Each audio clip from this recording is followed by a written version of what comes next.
As much as the Reds and Pirates may seem similar, there's a very, very key difference.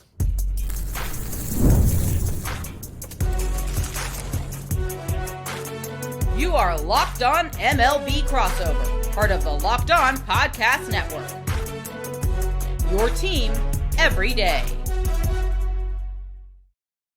What's up, and welcome into a Locked On MLB crossover between Locked On Reds, myself and Steve Offenbaker, and Locked On Pirates, Ethan Smith. We are all here to talk a little NL Central trash, and we'll actually get into that a lot more later on in the show as we kind of pick our all-division team. And I got a question for Ethan regarding a recent sports card that was pulled of a certain Pirates player. We will also talk about catching lightning in a bottle. Seems like it's what these franchises want to do. It's their strategy. Why does it feel like both teams are close? But I want to start first with the key difference, because we've talked about similarities between the Reds and the Pirates over the last few years on our Locked On Reds, Locked On Pirates crossovers. But there is now one key difference that this offseason has provided. That is all coming up on today's Locked On MLB crossover that is brought to you by Game Time. Download the Game Time app today, create an account, and use the code Locked On MLB for $20 off your first purchase.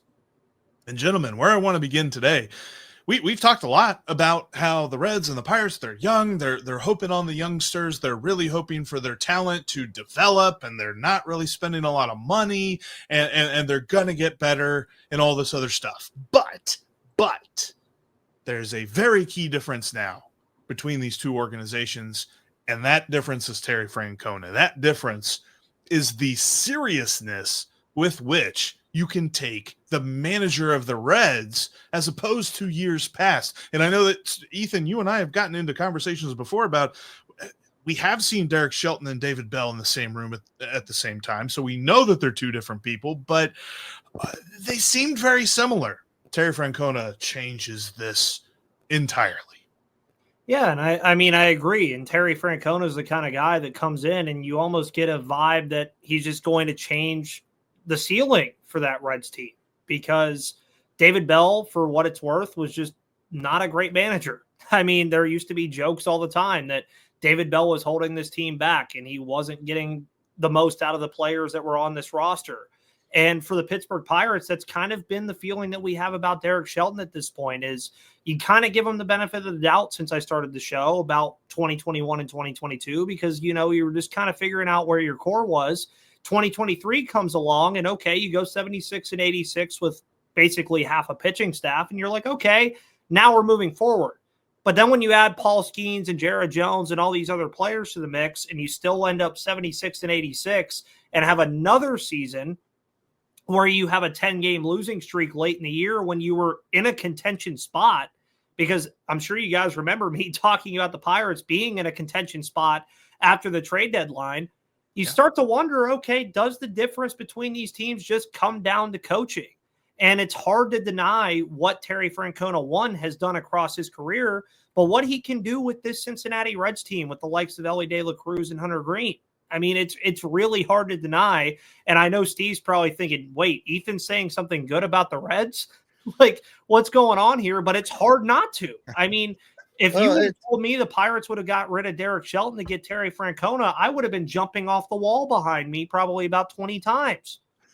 I mean, I would have been great, because could you imagine Tito with Paul Skenes, Mitch Keller, and Jared Jones?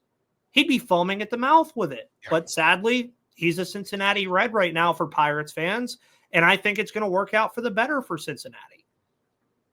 You know, I'm not surprised to hear you say something nice about the Reds, Ethan. You know, even a broke clock's right twice a day, so you were due to stumble into one. So congrats on finding a good take. I appreciate the love for the Cincinnati Reds, and, you know, I will supply you with some Reds gear when we're in the playoffs in 2025 and you're not. I mean, you bring up an old wound. I think you still haven't worn that Pirates jersey. I'm waiting for it to show up in the mail, man. I would have worn it today. I had the Hawaiian shirt all geared up and everything for Steven. Yeah, we'll see. We'll see if it gets there eventually.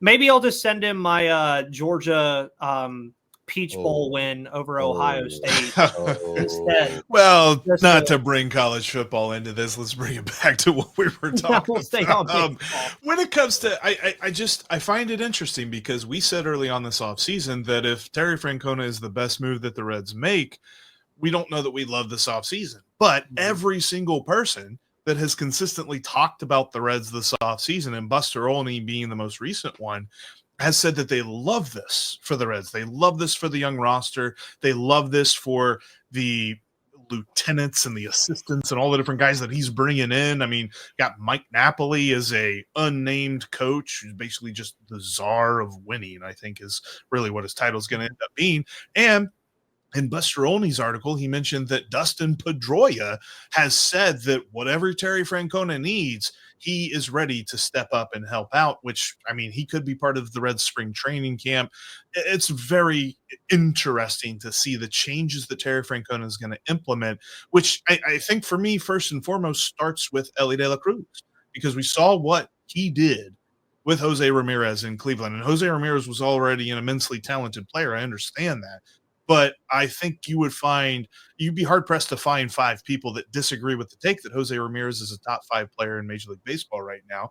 Elly De La Cruz has the talent to jump into that upper echelon as well. I think Terry Francona can get him there. Well, and let's talk for just a second about what Terry Francona, one of the first things he did after he was hired. He got on a plane and went down to the Dominican and met with Elly De La Cruz and basically sat Elly down and asked him, look, do you want to be held accountable? Do you want me to push you? And Elly, to his credit, told Terry Francona, I want to be the best player that I can be. Yes. Hold me accountable, do the things, because that's what we heard, right? We heard that David Bell didn't hold anybody accountable. We heard that David Bell had no discipline as far as how this team was handled. We heard that David Bell was just basically going through the motions and running this team by committee with a select group of coaches who are now all unemployed. So I love the impact that Terry Francona is going to have. But let's not get lost in the narrative that the Reds hired Terry Francona and that was their offseason and that's what they did. And the Reds are just hoping Francona makes them better, because they did a lot of things. They're actively working on overhauling the bullpen. They've stabilized a starting rotation that at one point last season had 0 guys pitching that were on the opening day rotation. That's how bad things got for the Reds rotation. So they've stabilized that. They went out and got Brady Singer in the Jonathan India trade. To replace what they lost with that, they went out and traded for Gavin Lux from the Dodgers, who is Jonathan India with better defense. So the Reds have done things. They're continuing to work on that bullpen. Now, they didn't address the outfield. That's the single biggest need that this team has had for 3 years now, and they didn't do it. But Jeff and I have figured out with this Reds team that how you can kind of squint and turn your head sideways and see some decent outfield play from a few of these guys. So it's easy to get lost in that Francona narrative, but they have not sat on their hands. This Reds team on paper, between what they've added and what they're getting back from injury from guys that didn't play all year or only played a handful of games last year, when you factor in all that war, when you factor in all that talent and you factor in the additions that they've made, the Reds are going to be in the hunt. And it's nice to see those national guys recognizing it early instead of trying to jump on the bandwagon with Jeff and I when things finally heat up. Yeah, it's interesting to bring that similarity back, because we were talking before we hit record about how the Pirates and the Reds are basically both trying to look at their outfield and explain exactly why they didn't go get that guy even. Yeah, and it's like right now you have Brian Reynolds and O'Neal Cruz, and Reynolds is even a guy that they flirted with talking about moving to first base, kind of a la Bryce Harper in Philly. So you start to wonder, okay, well, you have Joshua Palacios, Billy Cook, Nick York, and Jack Sawinski out there. Not exactly a murderer's row of options that you have.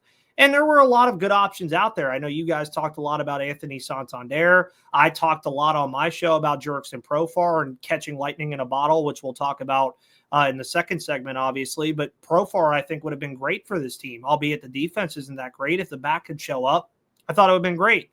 But you still have that glaring need, and the free agent market for that just continues to just shrink and shrink and shrink, down to the point where the Pirates look at 2 guys that they got rid of as options that are in the outfield unit as far as free agents are concerned, as Michael A. Taylor and Connor Joe. So, and that, again, going back to the differences in these teams, I mean, even just on the field too, I would argue the Pirates pitching staff is better than Cincinnati's, but Cincinnati has more offensive weapons. You look at the bullpens, they're kind of comparable, but I do think Cincinnati has a little bit of the edge there too.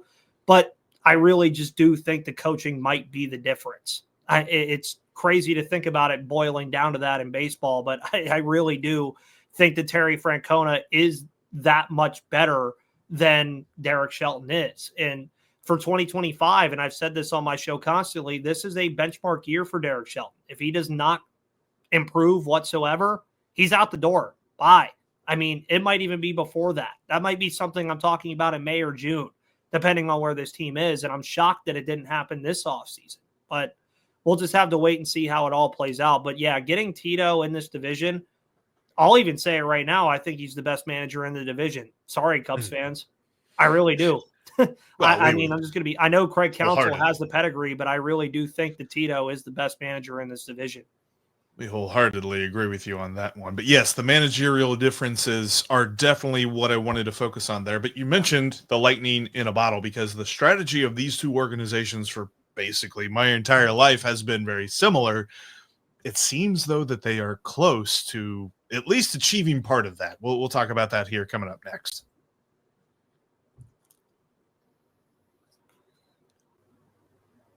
And speaking of good strategies, a good strategy for you when it comes to any sporting event, when it comes to any live event, or as baseball season comes along, is to use Game Time. Game Time is going to get you there for the best price with the last-minute deals.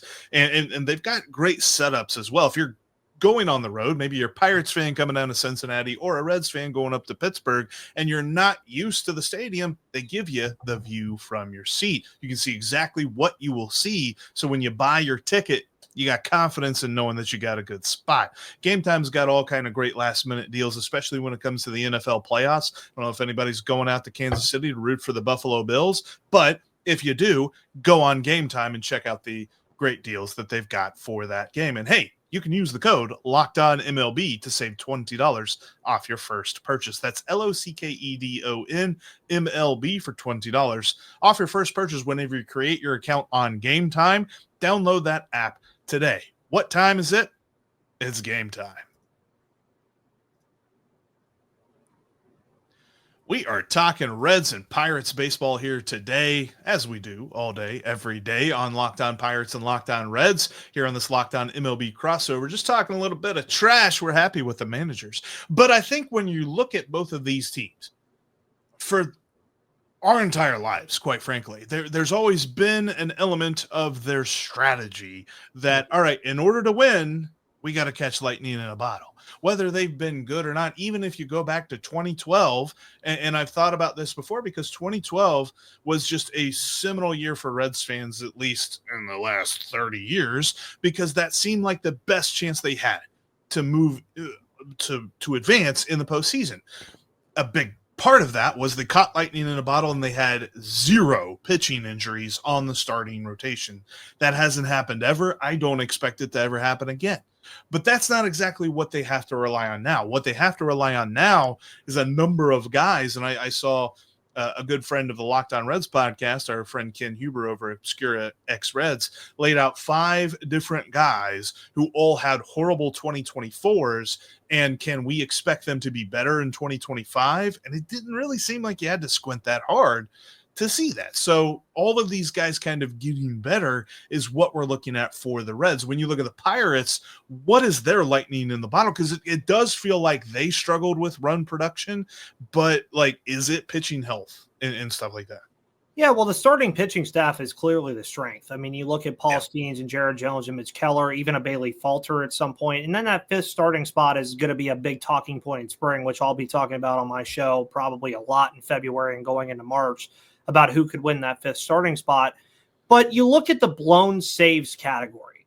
That's the category I want to focus on here because David Bednar and Colin Holderman were elite before 2024. And the bullpen, for what it was worth, was a good unit in 2023. It was a large reason why the Pirates took that step from 62 wins to 76 wins and made people like me, and even Jeff for that matter, kind of believe in the Pirates a little bit in 2024.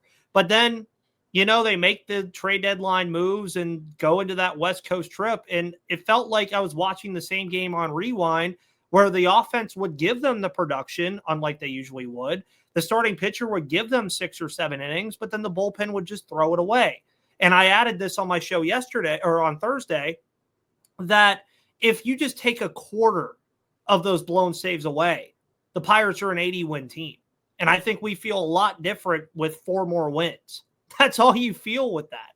So I look at David Bednar and Colin Holderman in that back end of the bullpen and kind of say, look, if you guys can just do your job at the back end of games with the starting pitching staff, you still might not even need the offense to really score that much. Now, obviously, you would like the offense to score more, but if they can give you 4 or 5 runs a game with this starting pitching staff that you have, adding that, like what you said earlier, as long as they stay healthy, I think you walk out of it feeling pretty good day in and day out, especially if your bullpen can get back to form.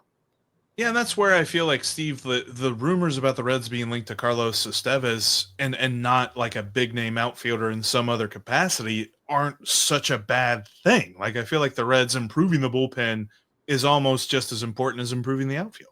Yeah, the more I think about them going out and getting Carlos Estevez, the Wild Thing himself, I am in support of it. I look at what's left on the free agent market. Grichuk is really the only outfielder that's left out there that's kind of in my radar as far as a free agent goes. I still would be okay with a prospects trade for Taylor Ward from the Angels. But beyond that, I think they're going to roll with the outfield they've got largely and supplement it with additions of Gavin Lux and the return of Matt McClain. So that being said, strengthen that bullpen because that after outfield is the next glaring weak spot. And if they can upgrade the bullpen, they've stabilized the rotation. Well, now you're in the games. And looking at their schedule heading into 2025, the Reds catching lightning in a bottle, coming out hot. I don't know if that's going to be a thing. I will accept coming out lukewarm because they opened the season at home against the Giants. They immediately welcome in the Texas Rangers, who are going to be no slouch. They're going to give them a fight. And then they've got 4 in Milwaukee. So it's not a cakewalk to start the season. And then they play 4 in Milwaukee and get a West Coast road trip on April 7th. So it's going to be a tough start. Then they get through that little gauntlet and they get to come home and play the Pirates. And that's when they have an opportunity to really heat up, I think. If they can come through those first 3 weeks of the season and be 500 and then they catch the Pirates, it's going to be, I think, a fun start. But I don't think it's going to be a 1990 wire-to-wire Reds kind of a start. They're not going to come out of the gate with their new manager. Remember, that's how 1990 was set up, right? They got a new manager. Things were changing in town. Lou Piniella comes in, and they came out and talk about catching lightning in a bottle. As the song says, they were the Reds red hot, right? That's not going to be the case, I don't think, in 2025. The Reds are going to be scrappy. They're going to have to kind of build into it. And I think when we get to the finish line, the Reds are going to be fine. But I'm not looking for a 9-0 start out of the gate. I don't know about 9-0, but I do disagree a little bit. I feel like Terry Francona is going to have them ready for a pretty good start. 500 or above, to me, doesn't seem that much of a stretch. And I get it, their schedule isn't that great, but I feel like Terry Francona being the difference here. Like, David Bell never started well, ever. In any season that even the good seasons that David Bell had, those seasons still began a little bit lethargically. So I kind of think Terry Francona is going to have this team ready to go out of the gate. He's already said things like he wants starting pitchers to be stretched out to 100 pitches before the end of spring training. The starting pitching staff is going to be ready to go from the get-go. It's just going to be, how does the lineup and how do the gloves start out this season? And I think that most Reds fans would agree the best dude in the lineup is Elly De La Cruz, but the most important guy in the lineup to basically bridge the gap and bring everything together in the lineup is Matt McClain. How healthy is he? What's he going to be like? Is he going to be like his rookie season, or is there going to be like a lesser version of him that we're just going to have to get used to and the Reds are going to have to get used to? I think that is going to go a long way to getting the lightning in the bottle, to getting the start of the season going, and really getting the Reds ultimately to where they want to go throughout the rest of the season.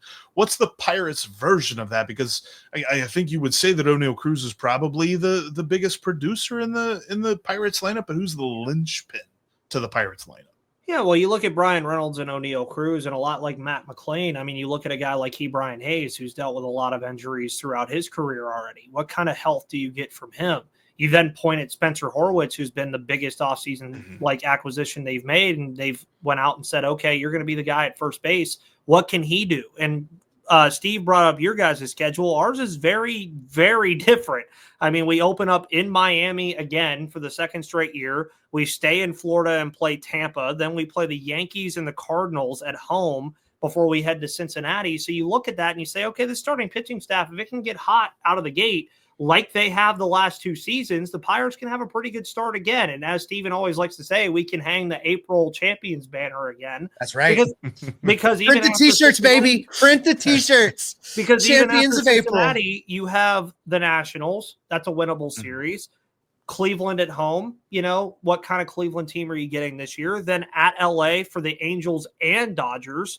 And then you finish off the month with the Cubs. So I think the Pirates could easily get off to a hot start with the starting pitching staff because they do have the one up on a lot of those teams that I just mentioned as far as pitching goes. It goes back to the bullpen as well, but the offense is going to have to produce runs. I agree with what you said about O'Neal Cruz, though. I do think Cruz is arguably the most important guy because he gives you the most. Yeah, you have Brian Reynolds, but you know what you're getting from him at this point. But you have to see some other contributions. You need to get them. But he didn't give you the most. I'm looking at it right now.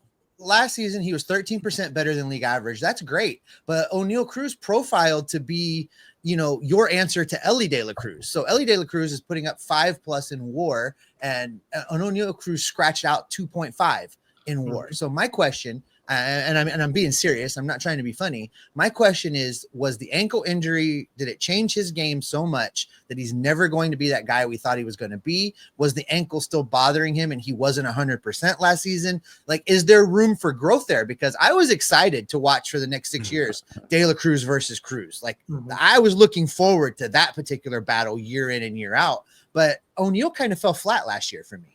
But I know this. There's definitely a lot of talent in this division. We're going to give you the all-division team for the NL Central this year. And there's also an interesting question that I have about a current Pirates player and his baseball card. That's coming up next.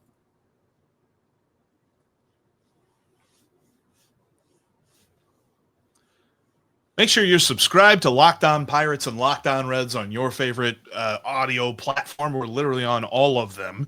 If you cannot watch us on YouTube, and subscribe on YouTube as well. Take us with you wherever you go.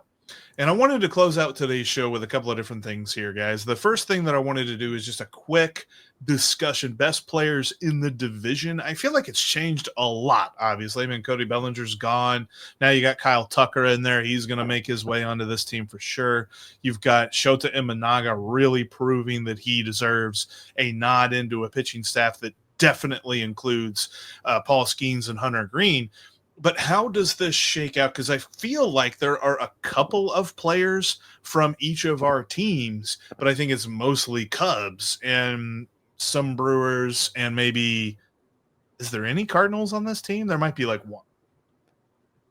Maybe maybe not one. Well, so, no, I'd say the closer, Helsley. Helsley? Oh, yeah, he's easily the best closer in the division. Just pitching, or are we talking about like all the way around? All the way around, I think. All the way around. Yeah. I mean, I guess there's an argument to be made if Wilson Contreras continues to hit it at 36% better than league average from the catcher position, then he's not better. But is William Contreras better? He's not even close to his brother right now, though. Yeah. Not even Wilson. Close. Sorry. Yes. But you have William in Milwaukee and Wilson. Right. And Wilson. I'm talking about Wilson in St. Louis. Sorry. If he's, he had his OPS plus last season was 136. So I think you would have to have at least a conversation centering around him. And really, I don't know how they're coaching catchers down in St. Louis.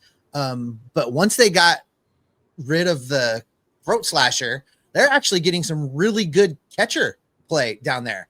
Not only did Contreras put up 136, but Herrera playing behind him was 1.7 in WAR with a 124 OPS plus. So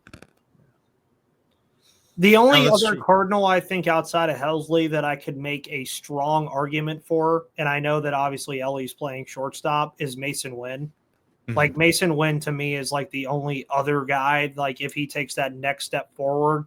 But then again, you're also asking that step forward to be better than Elly De La Cruz. The question, though, that I know I wanted to ask you guys and surprise you with now that we're doing this all NL Central thing beforehand, who is the best first baseman in this division?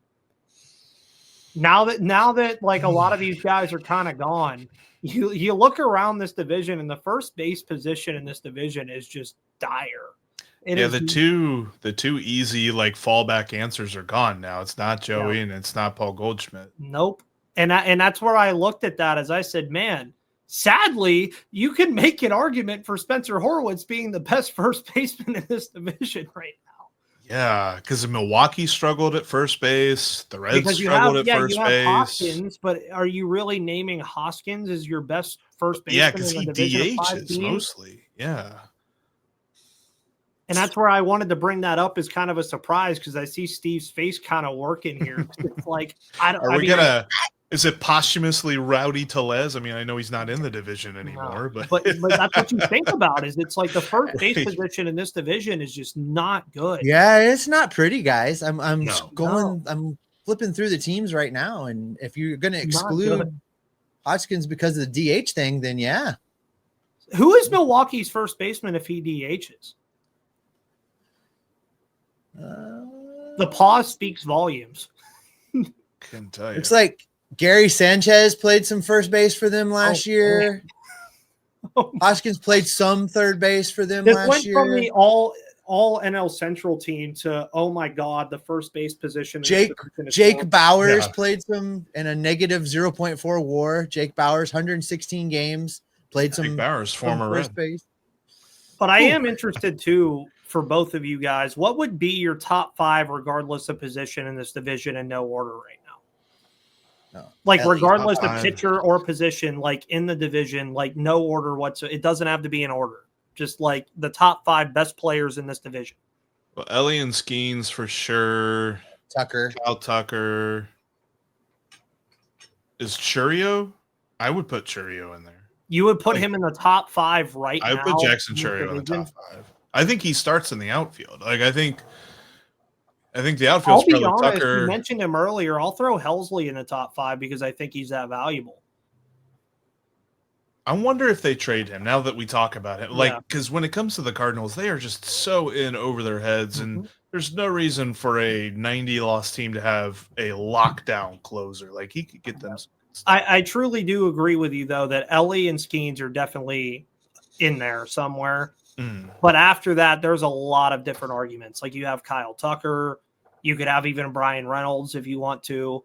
You have, obviously, a William Contreras could be in that conversation if you want to throw him in there. I'd even throw Hunter Green in that conversation. Yeah. I mean, Hunter deserves a nod. It's interesting, too, because how do you value careers versus current production versus – if they're healthy, they can be crazy, but, how healthy do you expect them to be? Because if we assume health, Matt McClain deserves to be in the conversation. Yep. So does Key Brian Hayes, I think. But I also think, and this is something I've said to my audience a lot, is they make fun of me for saying that this division is wide open again. Oh, it's totally. If we're struggling to name the top five players in this division, this should tell you a lot. Like, I feel like the Cubs have a good. This isn't the NL West where you go point at the Dodgers and say, well, they have Mookie Betts, Freddie Freeman, Shohei Ohtani, Roki Sasaki. They are the all NL. They are the all NL West team. Yeah, but like they might be the all National League team. You could even make an argument that Mitch Keller has a case, at least in the first half of seasons. I mean, you can make an argument for Freddie Peralta if you really want to. Here's a little side trip, Jeff. I'm going to hijack the segment. And Christian Yelich, for Steven's best player. 150 OPS plus. I never throw him another pitch. I'm telling you, the very first pitch of 2025 goes in his rib cage, and then he gets to see the 4-finger walk sign the rest of the season. No, Jeff, we're doing it because he has it coming. I don't advocate it coming. But not pitching to him, I'm fine with that. He has it coming. Let's end on this note. Quick rapid fire answer on this one. And we'll adjusted as well on a Red side. The Paul Skenes 1-of-1 card was pulled by an 11-year-old in Los Angeles. I know that you've discussed this on your show, Ethan, and I think I need to amend this a little bit because Pirates fans would take the deal. However, let's say you're guaranteed $100,000 sale of that card. Let's say $250,000. You get $250,000, or you get the Pirates offer. We'll also make it a Reds thing as well. If it was a 1-of-1 Elly Cruz card, and the Reds offered you the Pirates offer, which the Pirates offer was 30 years of season tickets behind home plate, among other things. There was also like a memorabilia thing, like they were giving memorabilia away and all this other stuff too. So you get 30 years of season tickets behind home plate and a Reds memorabilia package, or you get like $250,000, like life-changing money. Which would you take? I would take the tickets. I can tell you diamond seats, individual sales go for $300 a game, baby. So I would keep the ones I wanted to go to and sell the rest. Yep. And now I will add too, as a the best of both worlds. Offer, they did offer a meet and greet with Paul Skenes and 2 autographed jerseys. So you got to think that those jerseys are going to be worth something at some point too. I understand that card itself is going to be worth a lot. But from your point, I do think as far as the money aspect is concerned, yeah, it's hard to turn that down. And the card has since went to auction, and I understand why. But it was a fun little kind of timeline to follow. Yeah. It was because think about it. If you're in those seats behind home plate, as everybody knows, all of Major League Baseball now, those seats are all inclusive. They come with food. Yep. They come with unlimited alcohol. They come with, concierge service, all of those things. The value of those seats for 30 years is going to it's going to be way over that dollar amount, and you don't have to pay. You don't have to pay taxes on it. It's kind of like the old adage of, would you take $100,000 a year or $1 a minute? Like, it's like the $1 a minute doesn't sound as good, but the $100,000 does. But in actuality, the $1 a minute is worth way more. So you're kind of just like pushing your investment back.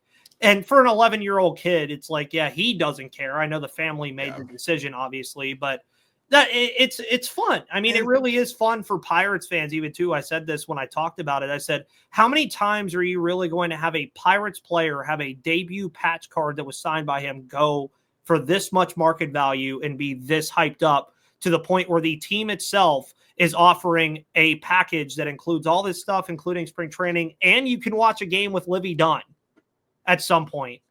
And that's why I was kind of like, I was kind of pulling for it to be somebody that doesn't live that far away from Pittsburgh, because it's kind of obvious that in LA, he doesn't care. His family's not going to relocate to Pittsburgh for him to take advantage of all this stuff. Right. Now, he could still get some of the stuff, but then at that point, to me, then the financial investment doesn't make sense. It's like, then you're like, okay, now I'm just giving this away. But I know this.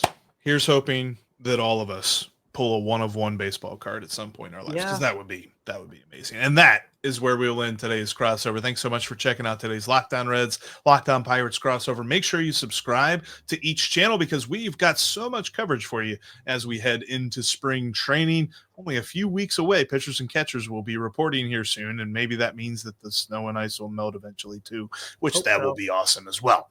So make sure that you tune in every single day, because we got you covered on your favorite baseball team, because we are Locked On Reds and Locked On Pirates every single day. Ethan, are you in a closet? Do you need me to send you some light bulbs? I love that it's still recording when you said that. Yeah, so I joke that